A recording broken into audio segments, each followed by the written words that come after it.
ഇന്നലെ പെയ്ത ശക്തമായ മഴയിലുണ്ടായ ഉരുൾപൊട്ടലിൽ കോട്ടയം ഈരാറ്റുപേട്ട നഗരം ആകെ വെള്ളത്തിനടിയിലായിരുന്നു എന്നുള്ളതാണ്. ഈരാറ്റുപേട്ട നഗരത്തിലെ വെള്ളക്കെട്ട് ഇപ്പോൾ മാറിയിട്ടുണ്ട്. വെള്ളക്കെട്ട് മാറിയതിനു ശേഷമുള്ള ദുരിതമാണ് എന്നുള്ളതാണ്. ഇത് ഈരാറ്റുപേട്ട പ്രധാനപ്പെട്ട റോഡാണ്. ആ റോഡിന്റെ അവസ്ഥയാണ്. റോഡിൽ മുഴുവൻ ചളിയും മണ്ണും വേസ്റ്റും ഒക്കെ കയറി സമീപത്തെ കടകളിലേക്കടക്കം വലിയ തോതിൽ വേസ്റ്റും മണ്ണും ചളിയും ഒക്കെ അടഞ്ഞു. അപ്പോൾ ഈ അടിഞ്ഞ ചളിയും വേസ്റ്റും ഒക്കെ വീണ്ടും തിരികെ വൃത്തിയാക്കിയെടുക്കുക എന്നുള്ള ഒരു വലിയ പരിശ്രമത്തിലാണ് ആളുകൾ എന്നുള്ളതാണ്. വളരെയധികം ബുദ്ധിമുട്ട്. ഞങ്ങൾക്ക് രാത്രി എടുത്ത് സാധനങ്ങൾ മാറ്റാൻ പോലുള്ള സമയം കിട്ടിയില്ല. അതിനു മുമ്പേ എല്ലാം വെള്ളം കയറി നശിച്ചു. പൈസ പോലും എടുക്കാൻ പറ്റിയില്ല. ഒത്തിരി ഫ്രൂട്ട്സ് തന്നെ നശിച്ചു പോയി. ഫ്രൂട്ട്സ് ഒന്നും കിട്ടില്ല, പൈസ കിട്ടിയിട്ടില്ല. ഒത്തിരി സാധനങ്ങൾ നാശനഷ്ടമായി. അറിയാമായിരുന്നെങ്കിൽ കുറച്ചെങ്കിലും മുമ്പേ നമ്മൾ ആരെങ്കിലും പറഞ്ഞാൽ ഞങ്ങൾ 2 മണിക്ക് കിടന്ന് ഉറക്കുമായിരുന്നു. അതിന് മുമ്പേ എല്ലാം ഒലിച്ചു പോയിരുന്നു. എല്ലാം വെള്ളം കൊണ്ടുപോയത് ക്ലീൻ ചെയ്യൽ അതിലും വലിയൊരു നിറച്ച് മണ്ണുമായി. മണ്ണ് നിറഞ്ഞിട്ട് മണ്ണ് പിടിച്ച് മാറ്റാൻ തന്നെ അരമണിക്കൂർ. ഇപ്പൊ തന്നെ രാവിലെ തുടങ്ങിയ പരിപാടിയാണ്. ഇപ്പോൾ 2-3 മണിയായി. ഇതുവരെ കഴിഞ്ഞിട്ടില്ല. ഇനിയും കിടക്കും പണി. ഒത്തിരി പണിയുണ്ട്. ഒത്തിരി നാശനഷ്ടം വന്നിട്ടുണ്ട്. എല്ലാ കടകളും അതുപോലെ തന്നെ, എല്ലാവർക്കും അതുപോലെ തന്നെയാണ്. വീടാണെങ്കിലും എല്ലാം തന്നെയാണ്. വീടുകളിലേക്കും കടകളിലേക്കും വഴികളിലും ഒക്കെ ഉള്ളത് ഇങ്ങനെ ക്ലീൻ ചെയ്തുകൊണ്ടിരിക്കുകയാണ് എന്നുള്ളതാണ്. ഇത് മൊത്തം വെള്ളമൊഴിച്ച് കഴുകി ചെളിയെല്ലാം പോയി. ഇനി വെള്ളമൊക്കെ ഒഴിച്ച് കഴുകണം. ഇനി ഒന്നീന്ന് തുടങ്ങണം ആദ്യം മുതൽ. പ്രതീക്ഷിതമായി പോയല്ലേ? പ്രതീക്ഷിക്കാതെ വന്ന ഒരു ഇതായി പോയി. പെട്ടെന്നൊരു രാത്രി പ്രളയത്തിൽ പോലും ഇത്രയൊന്നും വെള്ളം കയറിയില്ല. ഇത് ചരിത്രത്തിൽ ആദ്യമായിട്ട്. അത് തന്നെയാണ്. സമീപത്തെ പള്ളിയാണ്. ആ പള്ളിയുടെ AC-യുടെ ഭാഗത്തേക്ക് നോക്കിക്കഴിഞ്ഞാൽ കാണാൻ കഴിയും അവിടെ വെള്ളം ഉണ്ടായിരുന്ന പാടെന്ന് പറയുന്നത്. AC-യുടെ അവിടെയൊക്കെ വലിയ തോതിലുള്ള പാടുകളുണ്ട്. അത് ഈ വെള്ളം കയറിയിട്ടുള്ള, അതായത് എത്രത്തോളം വെള്ളം ഉണ്ടായിരുന്നു എന്ന് സൂചിപ്പിക്കുന്നത് തന്നെയാണ്. ഇപ്പോൾ എന്തായാലും റോഡ് പൂർണ്ണമായും ചളിയും മറ്റുമൊക്കെ, റോഡിന്റെ സൈഡിലും ഭിത്തികളും ഒക്കെ ചളിയും മണ്ണും മൂടിക്കിടക്കുകയാണ്. അപ്പോൾ അത് ഇപ്പോൾ എന്തായാലും വൈറ്റ് ഗാർഡ് പ്രവർത്തകരാണ്. അവരുടെ നേതൃത്വത്തിൽ ഇത് മൊത്തം ക്ലീൻ ആക്കിക്കൊണ്ടിരിക്കുകയാണ്. കടകൾ കടകളും വൃത്തിയാക്കുന്നുണ്ട്. അങ്ങനെ വൃത്തിയാക്കലുകൾ നടക്കുകയാണ് എന്നുള്ളതാണ്. ചേട്ടാ, ഇത് വലിയ പണിയായി വരുന്നുണ്ട്. ഭയങ്കര നല്ല ക്ലിയർ ആയിട്ട് ഞങ്ങൾ എല്ലാം കറക്റ്റ് ചെയ്തുകൊണ്ടാണ് പോണേ. എവിടെ നിന്നുള്ളവരാ? തൊടുപുഴക്കാരാണ്. അവിടെ മറ്റേ പാലത്തിലും ഒക്കെ വലിയ രീതിയിൽ കണ്ണും ചളിയൊക്കെ ഉണ്ടല്ലേ? ഇങ്ങോട്ട് വന്നത് പാലത്തിലൊക്കെ ക്ലിയർ ആക്കിയതിന് ശേഷമാണ് ഞങ്ങൾ നേരെ ഇങ്ങോട്ട് വന്നത്. ആണല്ലേ? മുസ്ലിം യൂത്ത് ലീഗിന്റെ വൈറ്റ് ഗാർഡിന്റെ ഇടുക്കി ജില്ലാ പ്രവർത്തകരാണ് ഞങ്ങളെല്ലാവരും. ഞങ്ങൾ കോട്ടയത്ത് ഞങ്ങളുടെ സഹപ്രവർത്തകർ ഇങ്ങനെ ഒരു ദുരന്തം ഉണ്ടായപ്പോൾ ഞങ്ങൾ വിളിച്ചനുസരിച്ച് ഇവരുടെ പ്രവർത്തകരോട് സഹായിക്കാനായിട്ട് ഞങ്ങൾ ഇടുക്കിയിൽ നിന്ന് വന്നവരാണ്. കണ്ടൊരു കാഴ്ച എങ്ങനെയായിരുന്നു? ഭയങ്കര ദുരിതമായിരുന്നു. 400 വീടുകളിൽ ഭയങ്കര ദുരന്തമായിട്ട് നമ്മൾ തൊഴിലേന്ന് വിളിച്ചു പറഞ്ഞു.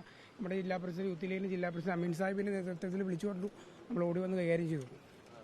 എന്തായാലും വൃത്തിയായിക്കൊണ്ടിരിക്കുകയാണല്ലേ? അത് ഓരോ ഭാഗങ്ങളായിട്ട് നമ്മൾ ഒരു 10 വീടുകളോളം അടുത്ത് നമ്മൾ ക്ലീൻ ചെയ്തു. നേരെ ഇപ്പോൾ റോഡ് ഇങ്ങനെ റെഡി ആയിട്ട് കിടക്കുന്നതുകൊണ്ട് അത് റെഡിയാക്കി കിട്ടും. അതിനെയാണ് ഇങ്ങനെ തുടർച്ചയായി ക്ലീൻ ചെയ്തുകൊണ്ടിരിക്കുകയാണ്. അവർ കൃത്യമായി ക്ലീൻ ചെയ്യുകയാണ്. അത് ഓരോ സ്ഥലങ്ങളായിട്ട് ക്ലീനിങ് നടക്കുന്നുണ്ട്. നമ്മളിവിടെ കാണാൻ സാധിക്കും. ക്ലീൻ ചെയ്യുന്നുണ്ട് എന്നുള്ളതാണ്. ഇതൊരു വലിയ ദുരിതമായി മാറി. ഇതിന് മുമ്പ് ഈരാറ്റുപേട്ട ഇങ്ങനെ ഒരു ദുരിതം ഉണ്ടായിട്ടില്ല. ചെയർമാനുമാണ്, മുനിസിപ്പൽ ചെയർമാൻ. ഇതുപോലെ ദുരിതം ഉണ്ടായിട്ടില്ല. 2019 വെച്ച് തകർന്നു പോയി. സാമ്പത്തികമായിട്ട് വീടുകൾ ആർക്കും ഒന്നും ചെയ്യാൻ കഴിയാത്ത അവസ്ഥയാണ്. ഞങ്ങളിവിടെ വന്ന് കണ്ടപ്പോൾ, ഞങ്ങൾ ഇടുക്കി തൊടുപുഴയിൽ നിന്ന് വരികയാണ്.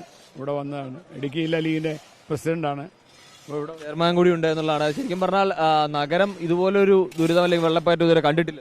ഈരാറ്റുപേട്ടയുടെ ചരിത്രത്തിലാദ്യമാണ് ഇതുപോലെ വെള്ളപ്പൊക്കം ഉണ്ടാകുന്നത്. സത്യത്തിൽ 2018 വലിയ മഹാപ്രളയം ഉണ്ടായപ്പോൾ പോലും ഇതിന്റെ നേർപകുതി ഇവിടെ ബാധിച്ചുള്ളൂ.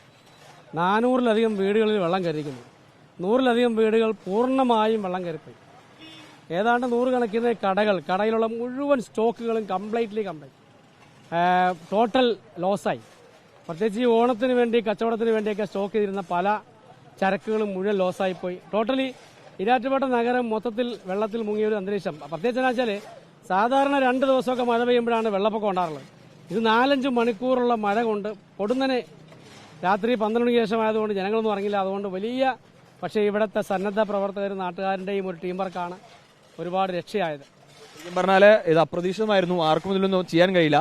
സർക്കാരിന്റെ ഒരു കൈത്താങ്ങുണ്ടെങ്കിലല്ലേ ഇനി കച്ചവടക്കാർക്ക് എല്ലാവർക്കും തിരിച്ചു വരാൻ കഴിയും. തീർച്ചയായിട്ടും. രാവിലെ 11 മണിക്ക് നഗരസഭയിലെ ജില്ലാ കളക്ടർ, നമ്മുടെ മന്ത്രി Mons Joseph, Anto MP, MLA Sebastian MJ, അതുപോലെ തന്നെ തഹസിൽദാർ അടക്കമുള്ള SP അടക്കമുള്ള മുഴുവൻ ബന്ധപ്പെട്ട ഉദ്യോഗസ്ഥന്മാരുമായി മീറ്റിംഗ് ചേർന്നു.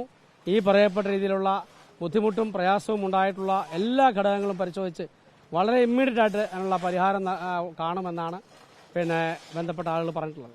അത് തന്നെയാണ് വലിയ ഒരു വെള്ളക്കെട്ട് അല്ലെങ്കിൽ വലിയൊരു ഉരുൾപൊട്ടൽ. അതായത് ശരിക്കും പറഞ്ഞാൽ 30 ഏക്കറിലുണ്ടായ ഉരുൾപൊട്ടലാണ് ഈരാറ്റുപേട്ട നഗരത്തെ ഇത്രത്തോളം മുക്കി കളഞ്ഞത്.